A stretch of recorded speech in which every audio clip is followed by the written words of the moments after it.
मुद्दा विशेष में मैं आप सभी के साथ हाजिर हूं कंचन। शुरुआत करेंगे अपनी खास पेशकश की, जिसमें हमेशा से हम उठाते हैं उन मुद्दों को जिन मुद्दों का सरोकार सीधा आपसे होता है, और आज भी एक ऐसा ही मुद्दा लेकर आप सभी के सामने हाजिर हूं मैं।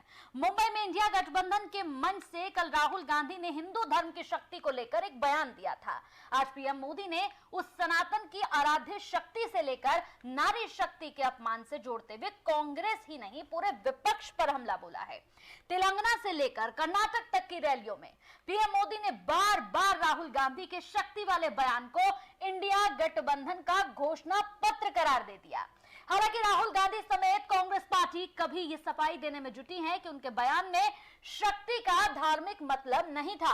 कभी कहती है कि उनके बयान का मतलब असुरी शक्तियों से था, लेकिन सियासत में जो शक्ति बाण चला है उसके पीछे दरअसल महिला वोट बैंक की बड़ी सियासत है, क्योंकि चुनाव दर चुनाव महिलाओं का वोट बीजेपी को ही अधिक मिल रहा है। 2014 में 29% महिला वोट बीजेपी को मिले थे, 2019 में 36% तक पहुंच गए थे। तब पीएम मोदी ने अपनी सरकार के फैसले और महिलाओं के लिए चलाई जा रही योजनाओं का हवाला देते हुए महिला वोट बैंक को साइलेंट वोट बैंक बताया था। आज इसी पर हमारी यहाँ पर ये चर्चा है। हमारे साथ हमारे तमाम मेहमान जो हैं वो जुड़ गए हैं, उनसे आपकी मुलाकात यहाँ पर करवा देते हैं। हमारे साथ बीजेपी से जुड़ गए हैं अनिल गोयल जी। गोयल जी, बहुत बहुत स्वागत है आपका। ठीक है, सबसे पहला सवाल मेरा यहाँ पर बीजेपी से ही है, सीधा आप ही से सवाल है। आज जिस तरह से एक बयान सामने आया है राहुल गांधी का, आपने भी सुना होगा। मुंबई में राहुल गांधी ने कहा कि हिंदू धर्म में एक शब्द है शक्ति, हमें उस शक्ति से लड़ना है। क्या मतलब है इसका? क्योंकि अब वो सफाई भी दे रहे हैं कि मैंने वो नहीं कहा जो पेश किया जा रहा है। आप इसे किस तरह से ले रहे हैं? बीजेपी तो जिस तरह से ले रही है वो आज पूरे दिन मैंने देखा, आप किस तरह से ले रहे हैं? कंचन जी, सही बात तो ये है कि हमेशा हिंदुओं का अपमान करना, हमेशा नारी शक्ति का अपमान करना राहुल गांधी की नियत बन गई है।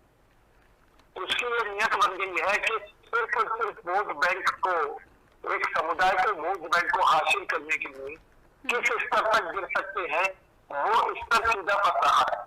अब आप एक शब्द कह रहे हैं कि मुझे मोदी से कोई लड़ाई नहीं है, मेरी बीजेपी से कोई लड़ाई नहीं है, मेरी राजनीति किसी राजनीतिक पार्टी से कोई लड़ाई नहीं है, मुझे न किसी व्यक्ति से लड़ाई है न किसी मोदी से लड़ाई है। लेकिन हिंदू धर्म को बदनाम करने के लिए हिंदू धर्म में जो शक्ति शब्द है उससे मेरी लड़ाई है। तो हमारे हिंदू धर्म में हमने तो शक्ति का केंद्र महिलाओं को माना है। अब चाहे माँ सरस्वती कह लो, विद्या की देवी है, अन्नपूर्णा कह लो, लक्ष्मी माँ कह लो, हम तो शक्ति ही महिला को मानते हैं। तो अगर ये हमारे हिंदू धर्म की शक्ति की बात करते तो क्या हिंदू धर्म की महिलाओं से इनकी लड़ाई है? आप उनसे क्या लड़ाई है, इसमें क्या कहना चाहते हैं, क्या सुनना चाहते हैं, ये हमारी समझ से बाहर है। और दूसरा, आपने ये भी देखा होगा कि ये इससे पहले बहुत समय, मतलब 2-3 साल पुरानी बात मैं कह रहा हूँ, कभी कहते हमारे राम के में और उनके राम में फर्क है, राम भी 2 हो सकते हैं क्या? मतलब मैं ये नहीं समझ रहा कि ये भगवान राम का अपमान करना, महिला शक्ति का अपमान करना, ये राहुल गांधी की नियत बन गई कि वो हिंदू धर्म को किस तरीके से सनातन धर्म को गाली देने वालों के साथ इनका गठबंधन है। तो ये उनकी भाषा को तोड़ मरोड़ कर ये पेश कर रहे हैं। क्या हमारी महिला शक्ति पर अपनी इनसे लड़ाई है? महिला शक्ति से तो कोई भी नहीं लड़ सकता। ठीक है, तो इनसे लड़ाई है, ये बात समझ से बाहर है।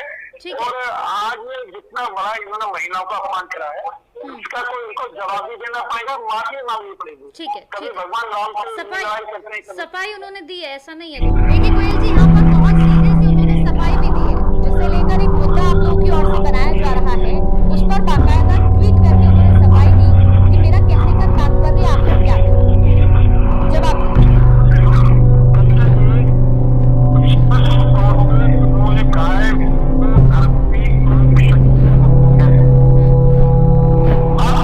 इसको राजनीतिक लड़ाई में दो, तो आपने धर्म का नाम क्यों किया? आप अपनी बातों में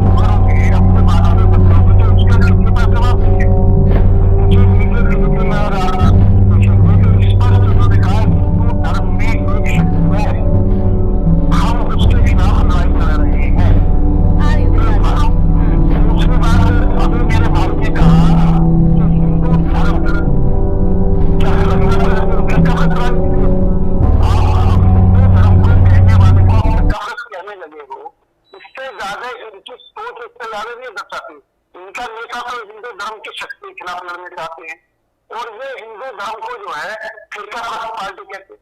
फिरकाप्रस्त क्या है, आप ये बात नहीं समझ पा रहे हैं।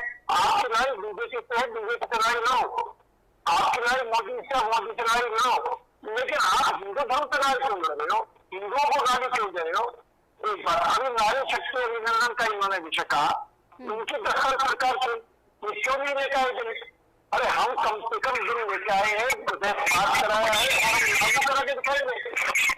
दूसरी बात मैं इस पर कहना चाहता हूँ, अभी हमने दिल्ली के अंदर 7 में से 2 महीने लड़ा है, ये भी लड़ा के दिखा दो ना, 7 में से 2 महीने। जैसे इन्होंने बात कही उमा भारती जी से, अरे उमा भारती जी हमने मुख्यमंत्री बनाया है, सुषमा स्वराज जी को हमने मुख्यमंत्री बनाया है, यानी दोनों को मुख्यमंत्री तो बीजेपी ने बनाया है। अच्छा। और बीजेपी ने मुख्यमंत्री बनाने के बाद में अगर सुषमा जी कार्यकाल पूरा हो गया, अरे उसके बाद कांग्रेस जीत गई तो मुख्यमंत्री कैसे रह जाती वो? अब इनको इतना भी गणित नहीं है कि अगर वो मुख्यमंत्री उनको बनाने के बाद में चुनाव हुआ है और चुनाव में कांग्रेस जीती है और उसके बाद में मुख्यमंत्री कांग्रेस से बना, तो इसके अंदर बीजेपी ने सुषमा जी को बता दिया है। उन्होंने बिल्कुल टीवी पर झूठ बोल करके जनता को गुमराह करना और जनता से गलत जानकारियां देना, जिस तरीके से इन्होंने इतिहास जनता बच्चों गलत पाया है, इसी तरीके से टीवी चैनल में बैठ करके जनता को गलत जानकारियां देना उनकी एक आदत ही बन गई है। ठीक है। और मेरा एक सवाल है, हाँ, ये नकारात्मक राजनीति करें इनका अधिकार है। अच्छा ठीक, हम तो सकारात्मक बात करेंगे। ठीक है, मेरा एक सवाल आप ही से, ठीक है, मेरा एक सवाल आप ही से, मेरा एक सवाल बहुत सीधा सा आप ही से है कि ये जो चुनाव यहाँ पर, चाहे आपकी बातों में बिल्कुल सेम सवाल यहाँ कांग्रेस से भी पूछूंगी, राजनीतिक विश्लेषक से तो ये सवाल नहीं बनता है, आप ही दोनों से बनता है। ये जो चुनाव आप लोग इस बार लड़ रहे हैं, घूम फिर के एक बार फिर से धर्म पर ही मुद्दा आप लोगों का अटक जाता है। आप हो या विपक्षी पार्टी हो, धर्म पर ही घूम फिर कर क्यों आप लोगों को आना होता है? चाहे विपक्ष की बात करें या आपकी, बहुत सारे मुद्दे हैं गोयल जी, बहुत सारे मुद्दे हैं। बेरोजगारी बड़ा मुद्दा है, महंगाई बड़ा मुद्दा, महिला सुरक्षा बड़ा मुद्दा है, शिक्षा बड़ा मुद्दा है, पेपर लीक हो रहे हैं, युवाओं के साथ खिलवाड़ हो रहा है, फिर से शक्ति पर भक्ति शुरू हो गई है यहाँ। कंचन जी बिल्कुल सही बात कही आपने, धर्म पर चुनाव होना ही नहीं चाहिए। हाँ, लेकिन घूम फिर के तो बात ना गोयल जी, घूम फिर के वही बात आ रही है। कंचन जी मेरी बात, सनातन धर्म पर जाने कौन करेंगे? इनके गठबंधन के लोग। हिंदू धर्म में शक्ति के खिलाफ कौन कर रहे हैं? इनके लोग। जब ये लोग ही खुद हिंदुओं का नाम लेकर के, हिंदुओं को गाली दे करके, हिंदुओं को बीमारी, और बीजेपी इस तरीके के मुद्दे मुझे लगता है ढूंढती रहती है, ऐसी बात कह करके जब ये बात कहेंगे तो उसका हम सिर्फ जवाब नहीं दे रहे। मस्जिदों से फतवे ये जारी कराए, हमने किसी मंदिर से फतवे जारी नहीं कराए। ठीक है, मस्जिदों से फतवे ये जारी कराते हैं, हिंदू धर्म को गाली ये देते हैं। ठीक है, अब अभी आप मैं एक बात और कहती हूँ के ऊपर, रोहिंग्या मुसलमान आगे बढ़ते हैं, उनको नागरिकता दी जाए, वो ये उनके गठबंधन में लोग कहते हैं। अच्छा ठीक है, लेकिन जो हमारे प्रताड़ित हुए के अंदर हिंदू है, जो 2014 से पहले हिंदुस्तान आगे बढ़ चुके हैं, चलिए उनको नागरिकता देने के तौर पर ये सवाल खड़े करते हैं। ठीक है, गोयल जी बोलिए। कंचन जी, मैं सिर्फ एक बात कहना चाहता हूँ कि मेरे जो अपने बीच में बैठे हैं पत्रकार महोदय कैसे मंत्री कहेंगे, एक तो कहीं ना कहीं इनको आपत्ति में कुछ दिखाई नहीं दिया, यानी हिंदू धर्म में जो शक्ति है उसके खिलाफ हमारी युद्ध है। और ये कहते हैं हिंदू मुस्लिम की बात करते, अगर हिंदू मुस्लिम की बात राहुल गांधी कर रही है तो आप राहुल गांधी को रोकना। एक तो मैं अभी इन्होंने इलेक्ट्रिक बॉन्ड की बात करी, शायद इनको ये जानकारी होगा कि 6000 करोड़ के लगभग बीजेपी को मिला है, तो 14000 करोड़ के लगभग भारतीय विपक्षी दलों को मिला है। हमारे 300 कुछ सांसद है, आपके 200 कुछ सांसद है। आप सांसद के हिसाब से लगाओगे तो सबसे कम डोनेशन हमें मिला है, सबसे कम, और सबसे ज्यादा डोनेशन टीएमसी को मिला है। नंबर 2 पर टीएमसी है, नंबर 3 पर कांग्रेस है। आप इलेक्ट्रिक बॉन्ड की बात कहते तो इलेक्ट्रिक बॉन्ड के अंदर भी आपको ज्यादा मिला है मुकाबले पर बीजेपी से। एक बात कंचन जी, मैं चुप हो गया, श्रीवास्तव जी मेरी बात सुनिए। पीढ़ी गांधी परिवार से चमचागिरी करनी है, करो। पीढ़ी दर पीढ़ी गांधी परिवार की सेवा करनी है, करो। पीढ़ी दर पीढ़ी आपने गोयल जी गांधी परिवार के लिए पीछे बोला, आप गांधी परिवार को लेकर चल रहे हो। लालू यादव अपने लालू प्रसाद यादव जो है, तेजस्वी यादव चल रहे, वही परिवार को बता रहे। ममता बनर्जी अपने भतीजे का परिवार से बता रही है। अच्छा ठीक है गोयल जी, अब मेरा सवाल सुन लीजिए जरा, मैंने बहुत देर सुन लिया आप लोगों का। बहुत सीधा सा सवाल एक सुन लीजिए और सवाल का बिल्कुल सीधा सा जवाब दीजिएगा, समय की कमी है। मतलब आप लोग खुद भी तो मुद्दा ढूंढते हैं। अगर राहुल गांधी ने कोई बयान दिया है तो आप लोगों के पास एक यही है कि मुद्दा ढूंढेंगे, और अगर प्रधानमंत्री ने कुछ कह दिया तो बीजेपी के तमाम नेताओं को झड़ी लगानी है, उस पर बात करनी है। आप लोग भी मुद्दा ढूंढते हैं, खोजते हैं क्या कि राहुल गांधी कुछ बोले और आप लोगों को मुद्दा मिल जाए? इतने सारे मुद्दे हैं, उन पर बात नहीं करनी है आप लोगों को भी? अगर वो हिंदू धर्म के खिलाफ बोलेंगे, हम कैसे चुप बैठेंगे? आप एक बात बताएंगे, हम कह रहे हैं ना, आप मोदी जी के खिलाफ बोलो, आप बीजेपी के खिलाफ बोलो, आप कांग्रेस के खिलाफ बोलो, आपको दिखा रहे ना। लेकिन आप हमारे हिंदू धर्म के खिलाफ बोलोगे, ठीक है, जिसका हमारे श्रीवास्तव जी में है, आप हमारे आराध्य देव के खिलाफ बोलोगे, ठीक है, हम कैसे स्वीकार करेंगे? ठीक है, अब हो गई यहाँ पे बात खत्म। ठीक है गोयल जी, अब यहाँ बात खत्म करिए। ठीक है, यहाँ बात खत्म करिए, खत्म करिए सर। तो मुस्लिम समाज के खिलाफ एक शब्द बोल के दिखाओ ना। ठीक है, बहुत छोटा सा जवाब दीजिएगा इस पर गोयल जी। अगर आप काम की बात करेंगे तो कागज कलम लेकर बैठ जाए, मैं एक एक सांसद से एक एक पूरी सरकार की आपको डिटेल में जानकारी दे सकता हूँ।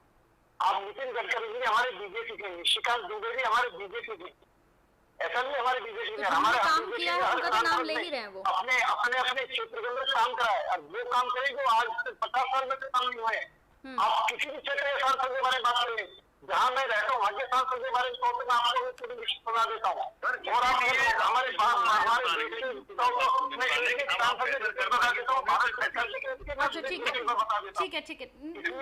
ठीक है, इस पे डिबेट नहीं हो रही है, इस पे मैं फिर कभी डिबेट रखूंगी। शक्ति के खिलाफ अगर किसी भी तरह का कोई भी बयान दिया तो वो बर्दाश्त नहीं किया जाएगा। ये अपमान है महिलाओं का, और महिलाओं का अपमान हम किसी भी कीमत पर बर्दाश्त नहीं करेंगे। मुद्दा विशेष में मेरे साथ इतना ही। नमस्कार।